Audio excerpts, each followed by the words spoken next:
Joanne,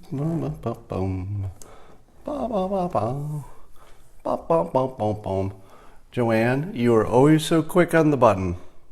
I can always count on you to be in the top one. I feel like I have a sneeze coming on. I thought I'd broadcast that in advance. Hello.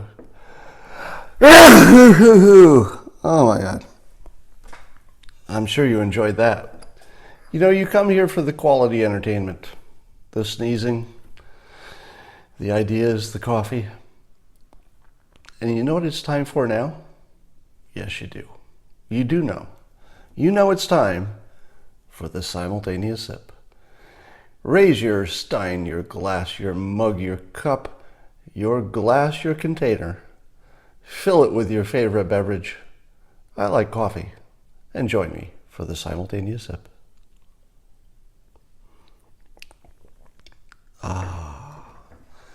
So I hope let's talk about Q. So I mentioned the other day that Q seemed to have disappeared. And then Q came back and said something like, hey, go vote. And then people said, ha, I told you Q is still around. Never mind that Q's predictions have been thoroughly debunked. We don't care about that, but he's still tweeting important messages such as, go vote. So I guess you showed me. All right, the news is getting funnier and funnier. So let's... sorry, one of your comments made me laugh. So let's talk about Punchy Baldwin. We already had Punchy Biden. You know, Joe Biden wanted to punch the president behind the bleachers. And we've got Punchy Niro. Niro wants to punch the president. And now we've got Punchy Baldwin, who hates the president and did not say he wanted to punch him, as far as I know. He probably did privately. But he got arrested for punching somebody who took his parking space. Now, because it's so close to midterms, everything has a different meaning. You know, there's a bigger frame on everything. And when I saw that, I thought to myself, did somebody frame him? You know, was there somebody who tried to get in a fight with Alec Baldwin a few days before the midterm?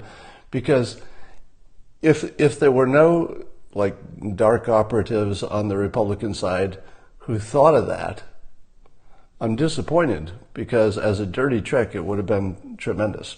It would be terrible to do to him.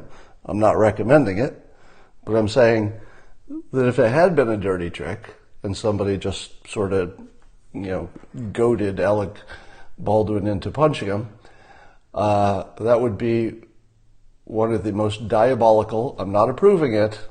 I'm not approving that kind of behavior. But if somebody did that, it would be really clever and evil at the same time. So I'm not going to ignore the evil part, but it would be awfully clever if they did that. Because it seems to me that the timing is insanely positive for the president to watch somebody who's literally an icon for being an anti-Trumper. And what's the main thing that they're complaining about Trump? That he's sort of too violent, you know, he's too dangerous sounding. And then his main critic gets arrested for punching a guy in the street. It couldn't be better timing. It couldn't be a more perfectly packaged, message about the hypocrisy of the other side. So, I genuinely do not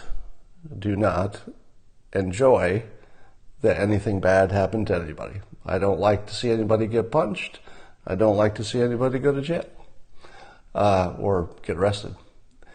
So I'm not happy about any of it, but it's hard to miss the entertainment value at the same time. If I'm being honest,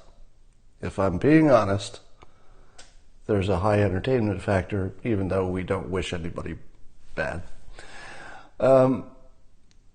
Now, I tweeted an article from CNN this morning that was perhaps one of the funniest things you will ever see.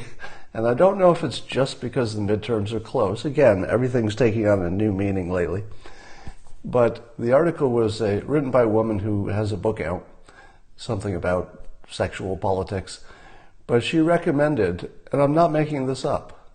It's going to sound like I made this up, but check my timeline. You'll see I just tweeted it this morning. So it was a female author who suggests that perhaps women should boycott sex until the midterms, with the idea that they'll influence men to vote their way. And I'm thinking to myself, how out of ammunition do you need to be before you run an article suggesting that the blue wave should turn into a blue balls wave? So I don't know exactly how many people there are who are Democrats, who are women, who have boyfriends or husbands who are Republicans, and that they might be able to flip them Democrat by not having sex with them. Now, I don't know how typical I am as a male. I really don't know. But if I had to propose a candidate for worst idea I've ever heard, it might be that one. It might be that one. So on the Republican side, you've got strong border security, high economic results, maybe some good stuff happening with North Korea, although they're always giving us some concern over there. But on the Democrat side, what they've got is everybody's Hitler and let's stop having sex with each other. Just on the Democrat side, because there aren't that many Democrats who are living with the Republicans, are there? It feels like that's sort of something their own team is worried about. So that is pretty much out of ammo. Now, the other thing that's curious and funny about the midterms approaching is, have you noticed that all arguments have devolved into who hates Hitler the most? Have you noticed that? And as I wrote in the title to this Periscope, that the thing that's dividing the country is our common hatred for Hitler. Right? Our common hatred for Hitler is what's dividing us. Because if you talk to anybody on the Democratic side, they'll say, hey, all you Republicans are a bunch of Nazis, you're all Hitler. If you talk to somebody on the Republican side, they'll say everything you do is controlled by Soros, who collaborated with the Nazis. Which, by the way, I believe has been fact-checked to not be true. So I'm not saying that any of this is true. I'm not saying that the Democrats' point is valid, that Republicans are Nazis. But I'm also not saying that people calling Soros a Nazi have the facts right. That's just a fact-checking problem. But I'm just saying that all of the nuance in the world, every bit of nuance in the world has been removed from the conversation, and it's boiled down to different ways to hate Hitler. So our common hatred of Hitler is what is dividing us right now. Take the case of Israel. There's this, the Republicans have unusually strong support of Israel, moving the capital, or moving the embassy, for example. And how does that fit into anybody's narrative? I don't know. So correct me if I'm wrong, and I don't think I am, but the entire argument has boiled down to, I hate you because you agree with me that Hitler's bad, and we should avoid being like that. So it's kind of come down to that. Is Soros still alive? My understanding from his critics is that he died a long time ago and is now just a vampire who exists to walk the earth and suck all the goodness from it. I say that tongue-in-cheek because, let me tell you a technique I've been testing online. So some of you, if you've been monitoring my Twitter activity, you may have noticed I've been testing a persuasion technique. And what I'm doing is I'm trying to figure out if there's some way to respond to the laundry list technique of persuasion. The laundry list persuasion looks like this. I'll say, well, I'm not saying that you eat babies, but you do have a baby in the house. And then the person says, I'm a father. We just had a baby. That's why we have a baby in the house. Lots of people have babies in the house. And then the person says, oh, well, I'm not saying that you eat babies just because you have a baby in the house. But it raises an eyebrow. It makes me suspicious. Because you also eat food. And I noticed that a lot of the food you eat is meat. And babies are basically meat. And then you say, but everybody, not everybody, but lots of people eat meat. I'm not eating a baby. I'm eating a cow. And then your critic says, oh, yeah, I know. It's not just about the fact that you eat meat and babies are made out of meat, but you have a baby in the house. Do you also keep your hamburger in the freezer that's in your house? So, in other words, you put the baby in the same container, the house, where you keep the things you're going to eat. Is that true? And you say, yes, that's true, but it's because it's my house. I keep everything in my house. And you say, nice try, Hitler. But it's starting to come together because even though any individual piece of evidence that you eat babies is not that strong, you have to look at the whole context. Now, have you ever sent a tweet about Jeffrey Dahmer, who is literally a cannibal? And the guy will say, yeah, I sent a joke about him once when, 15 years ago or whenever he was eating people. I did tweet a joke about that. Oh, okay. So let me put this all together. You say you don't eat babies, but there's a baby in your house. The house is where you keep your food. You eat meat. Babies are made out of meat. You see where I'm going on this, right? So the laundry list persuasion is based on the math. Are you ready for this equation? The list persuasion math goes like this. 10 times 0 equals banana. Individually, all of these pieces of evidence that you eat babies, maybe individually is weak, but you have to put it all together, all right? You've tweeted something from Jeffrey Dahmer. You say it's a joke. Ha ha. What's funny about cannibalism? You have a baby in your house. You keep food in your house. So the baby's in the same container as the food. And you admit you eat cows, which are mammals. Babies are mammals. I rest my case. You're a baby eater. All right. So you've seen this list persuasion against Trump. You're seeing it against Steve King right now. You're seeing it against Soros. And you saw it against Hillary Clinton as well, crooked Hillary.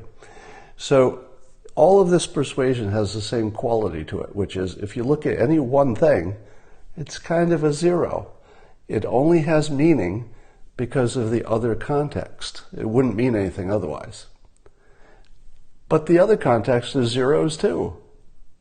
It's the same with Soros. It's the same with Trump. It's the same with Steve King. It's the same with a lot of people who are in the news lately. So I was thinking to myself, if you were the victim, and I am the victim of this often, so people will say to me, you, Scott, must be a right-wing Nazi apologist because of these three things you said. And then I say, but you have to look at all the things I've said. You have to see why I said it. You have to understand it in context, and it all goes away. And then people say, ho, Scott, well, I don't think you understand that if it was just one thing that didn't mean anything, we wouldn't be concerned. But you have 10 things that don't mean anything. 10 things that don't mean anything equals banana. So here's my attempt to thwart what I call, Kavanaugh. Kavanaugh's a good example. So Kavanaugh was the 10 times 0 equals banana equation. Individually, any one of those things wouldn't look very persuasive. But there were so many of them that also were worthless. 10 times 0 must equal banana. So I've been challenging people, and you've seen it with my Soros stuff, and you're seeing it on another topic lately. I've been challenging people who have that mode of thinking to tell me what was their one best piece of evidence. Because you can't really argue with somebody who has 10 bits of zero evidence, because as soon as you debunk one, they just move to the other one, and they say, yeah, that one is weak, but what about all these others? So if the list persuasion is very defensible, because they'll just keep popping like whack-a-mole, they'll say, yeah, you debunked that one, but this one. Okay, you debunked that one, but this one. And then by the time you've debunked all 10, and I know you've seen this, you've seen it yourself, you can debunk all 10 points, and when you get to the 10th one, what do? They mention the first one again, like you didn't just debunk it. You've all been there, right? You debunk all of the points, and then they just circle back to the first one that you already debunked, and you go, what is happening here? I just debunked that one. Do you not remember? 15 minutes ago, we talked about point 1. I debunked it. And when I did, you moved to point 2. After I debunked 10 things in a row, you jump back to 1 like we had had no conversation for the last half hour. What the hell is wrong with you? And then your opponent will say, ha, you apologist. Don't you know the math? 10 times 0 equals banana. So here's my defense, and I'm only testing this out. Okay? Just testing it out. And it goes like this. I say, can you give me your one best evidence? Just the best one. And when they give you 3, because so far everybody I've challenged to give me one best evidence gives me more than 1. The reason they do that is that they can feel the trap closing. And the trap is they're all 0. So if they give you 1 and you've proclaimed it's your best bit of evidence, and then your critic says, okay, that's your best evidence, watch me show you how this is actually 0. And then do not engage on the second point. Now, I'm just testing this out to see if it works. But once you get their your one best one, and good luck if you can get them to limit it to 1, because I don't think you will. They'll keep trying to keep their list intact. If you can get their one best, debunk it, and then say, I already debunked your best point, I don't really need to listen to the rest. And it doesn't matter what the best point is. Now, if their best point you cannot debunk, well, then they have a point. They won the debate. All right? If the best point is solid and it stands alone and it doesn't require all the other zeros to have meaning, that's it. They won the debate. And then you say, good point. Thank you for informing me. I was not aware of that one good point you have. And that does make your other points more valid. See, the laundry list is valid if you have at least one strong point that stands alone. But if none of them stand alone, it's 10 times 0 equals banana. Yeah, what you usually get is, somebody pointing you to someone else's article in which the article lists 10 things that are 0. Watch how often that happens. Well, I can't tell you why this is true, but I read an article which was very convincing. Here's a link to it. And then it's 10 times 0 equals banana articles.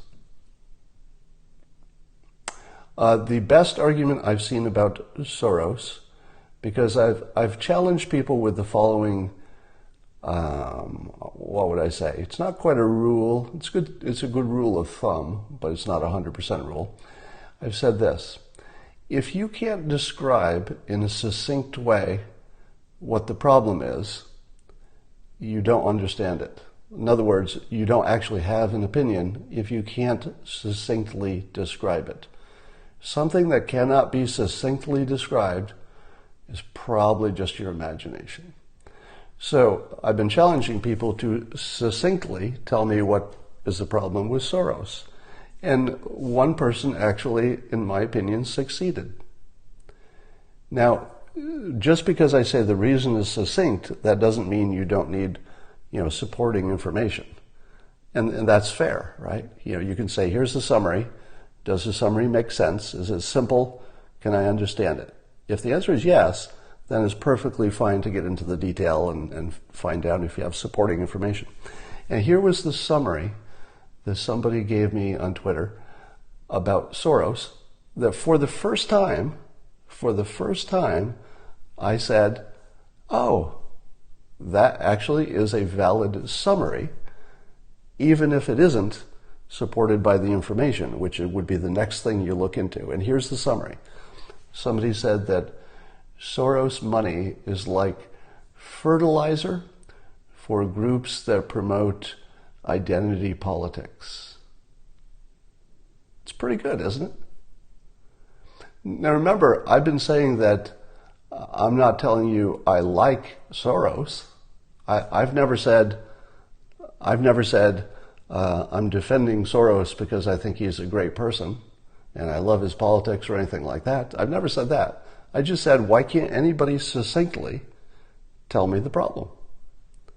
And after great searching and questioning and pushing people, one person on Twitter solved the test.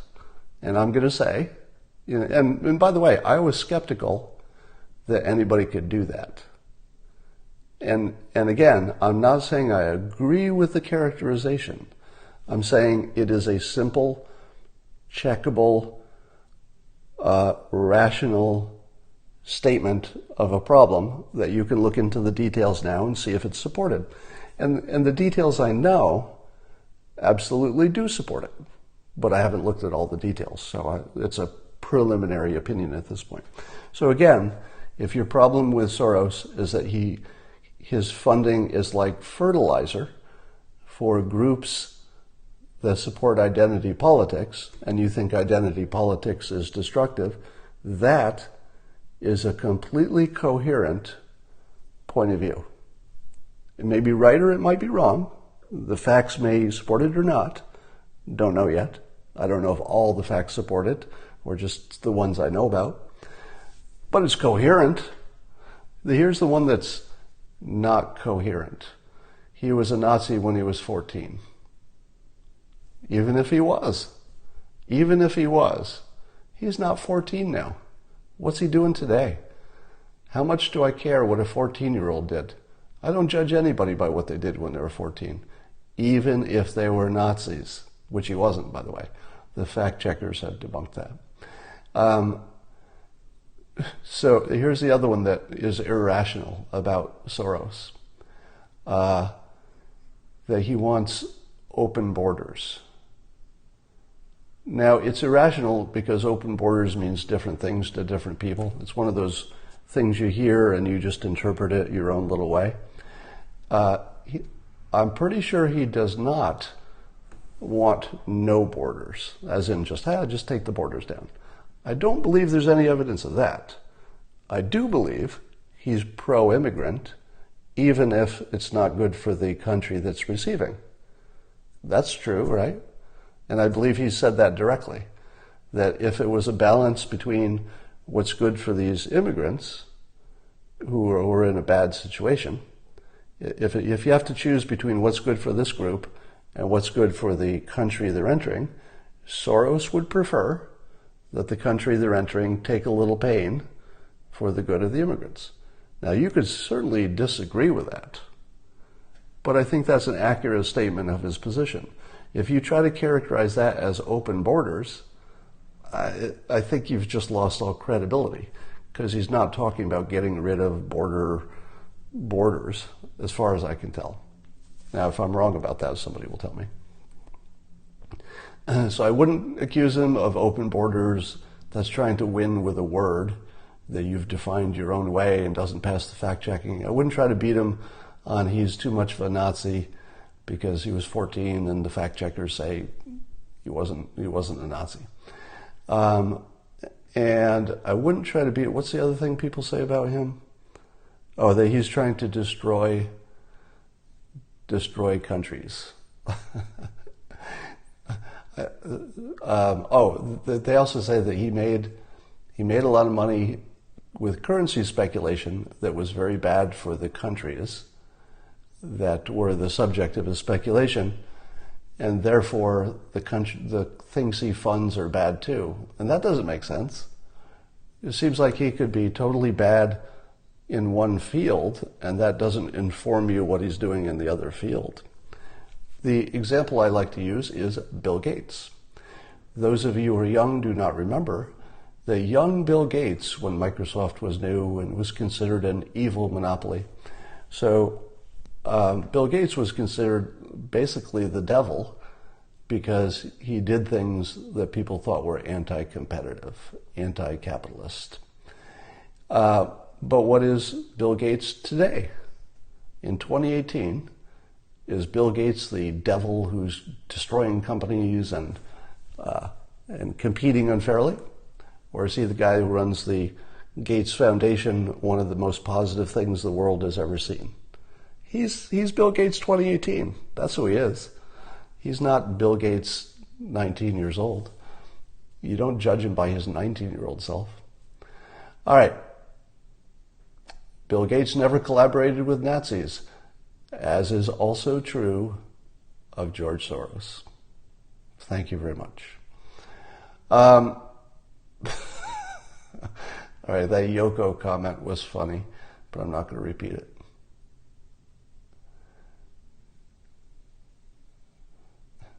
The people who say, I better quit while I'm ahead, are the people who don't have any argument. So the way that I claim victory whenever I see any of the following things. Scott, quit while you're ahead. Scott, you don't know what you're talking about. Scott, you should do your own research.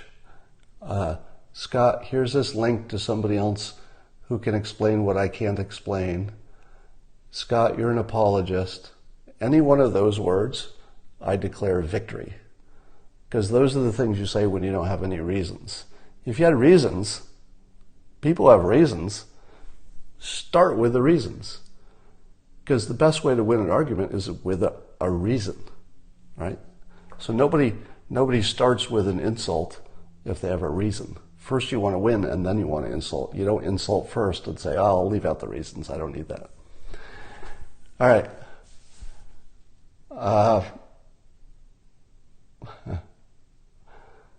Doesn't Bill Gates eat babies? Somebody asked. All right, so what else is happening? It looks like the news is slowing down, but it feels like the luckiest month ever for President Trump, doesn't it? Doesn't it seem like, and I think it's luck, or maybe it's not luck, maybe there's some skill involved here, but how lucky is it for the president that Alec Baldwin punches somebody right before the midterm? It's kind of lucky, right? It's not lucky for the guy who got punched, and it's not lucky for Alec Baldwin, but politically, it's pretty lucky. How lucky is it that the economy hit the best point it's ever hit? And here's the cool part, the wages went up because everybody had been complaining. It's like, oh yeah, the stock market's up. So the stock market flattens out and wages go up. What was the only thing the Democrats had as a complaint about the Trump economy? The only thing is that, well, the stock market going up doesn't help the average person. So the stock market flattens and wages go up. Exactly what should happen at this phase of the recovery. It's exactly what should happen. It takes a while. It takes a while for the wages to move up because you have to get a really tight workforce, really tight employment before wages can go up. And then they did, right on schedule. Right? Yeah, his approval hit 51%. Who knows what polls are dependable at this point. He's sucking up all the airtime. He's got the caravan that looks like bad persuasion. Oh my God, it's like everything is happening positive for Trump. It wasn't long ago that he got the trade deals with Canada and Mexico. We see China. China went from this, this great country that we were trying to deal with, and how hard do we want to push them? And then suddenly China turned into fentanyl China, who was stealing all our IP. And at the moment, our economy is so strong that it's hard to come up with a reason why we should be flexible with them. Because China needs to fix some stuff. At the very least, they should fix the shame which is their brand, which is fentanyl China. Michael Cohen. So Michael Cohen has made some allegations that the president said some racial things that only he heard. Coincidentally, only Michael Cohen heard these things. Now, who is the least credible person in the world who is not named Roger Stone? Name the other least credible. Well, there's Avenatti. So Avenatti would be one of the least credible people in the world, and he's running for president, criticizing the current president. So that's good for President Trump, because Avenatti is not a good look for the other side. And then Michael Cohen, who would be the other least credible person, has made some accusations. And I think people just look at it and they go, come on, Michael Cohen. You need something better than that. All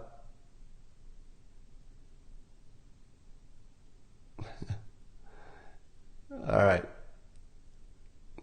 I'm just... and then it seems to me that Don Lemon has...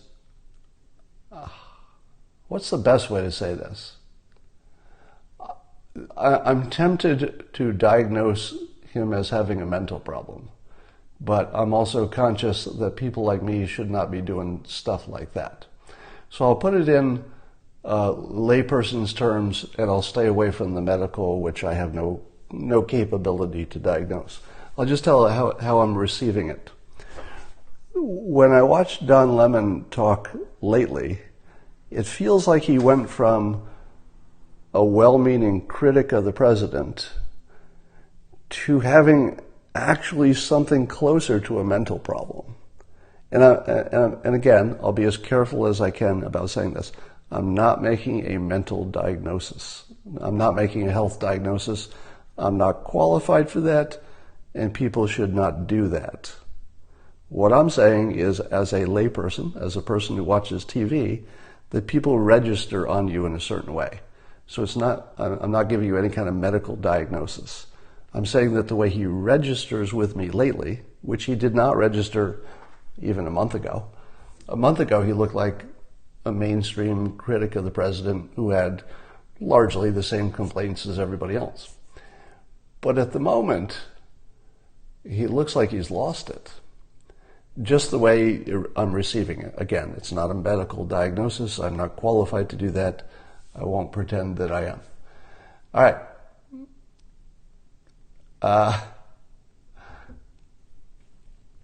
Same with Bill Maher, somebody says. Perhaps. I've got to catch up with my Bill Maher shows. I like to step back and do this once in a while because objectivity is kind of rare. Oh, by the way, did you see Perez Hilton? He got in trouble from, I guess, his own team for saying that he too would like stronger immigration. And apparently culturally he's got some Hispanic blood in him, or all of it. I don't know exactly what his percentage is, but and so I retweeted him and I said free thinker because it's rare.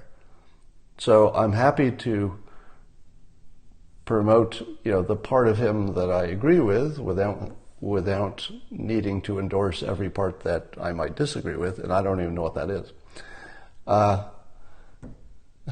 Somebody says I'm naive.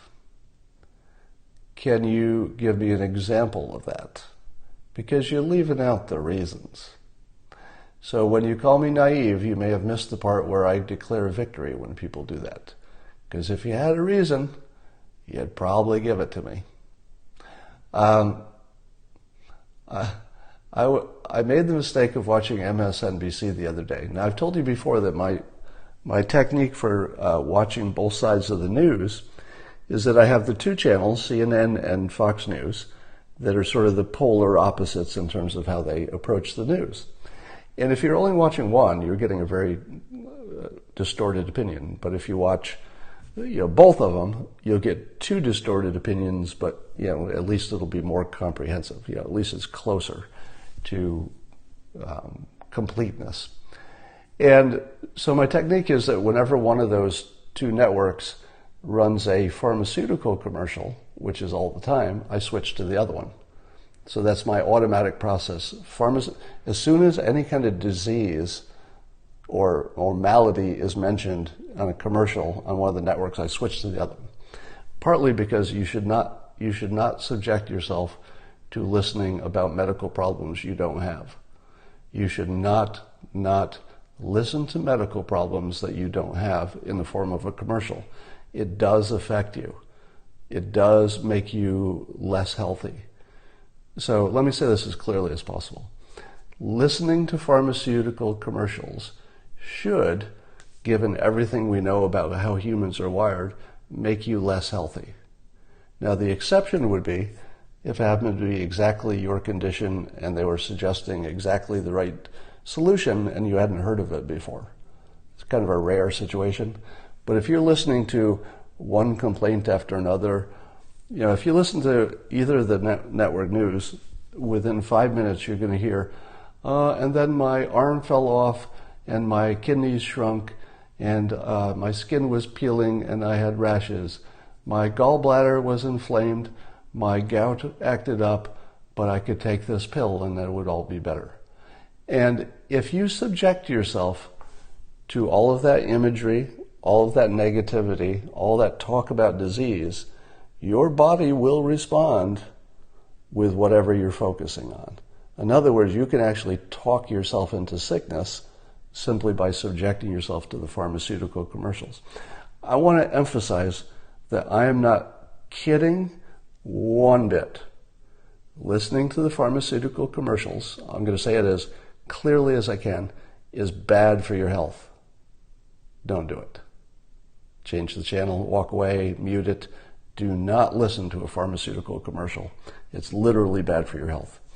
So anyway, I was saying I made the mistake of turning on MSNBC because there was this point where both Fox News and CNN were showing pharmaceutical commercials at the same time.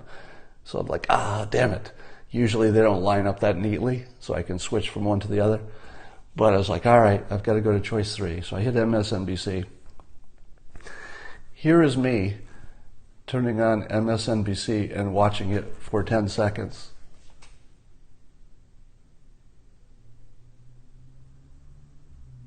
Would you like to see that again? Here it is again. My impression of accidentally turning on MSNBC and watching it for 10 seconds. It was jaw-dropping because, I know that they're, lefter than CNN, as weird as that sounds, but it's almost entirely a mind-reading, I don't even know what you would call it. It's not news. They live in a completely manufactured world in which they can imagine they can see what other people are thinking and that's their reality. It's like, yeah, he doesn't say he's a bad person, but I can tell. Why can I tell? Because of the laundry list of reasons. Let me list the laundry list. Here's this thing that has 0 credibility. This thing with 0 credibility. There are 10 of them. And everybody knows 10 times 0 equals banana. So it was shocking how irrational the folks are on MSNBC. And here I'm not comparing MSNBC to Trump supporting outlets like Fox News or any, National Review, anything who's more conservative. I'm not comparing them to them. I'm comparing MSNBC to CNN. By any objective measure, CNN is far more fair and balanced, and at least, there seems to be legitimate attempts to cover something like news. But MSNBC just stopped pretending. It's really shocking, and to watch. Now, people are on the left, of course, will say, "But you just described Fox News. It's just the other way." The thing that people don't understand about Fox News, if you don't watch it, you wouldn't understand this. And see if this rings true to you. Fox News seems to clearly label their news. So Bret Baier is just the news, right? So they've got people who cover the news, and then they very clearly label the opinion people. So if you turn on The Five, or Hannity, or Laura Ingraham, or even Tucker, these are clearly labeled opinion pieces. And so, the news actually will disagree with the opinions. So you do see that on Fox News. But on CNN, and maybe it's just me, but I feel like there's this less clear division between the news and the opinion. They seem overlapped, right? So let me give this to you again.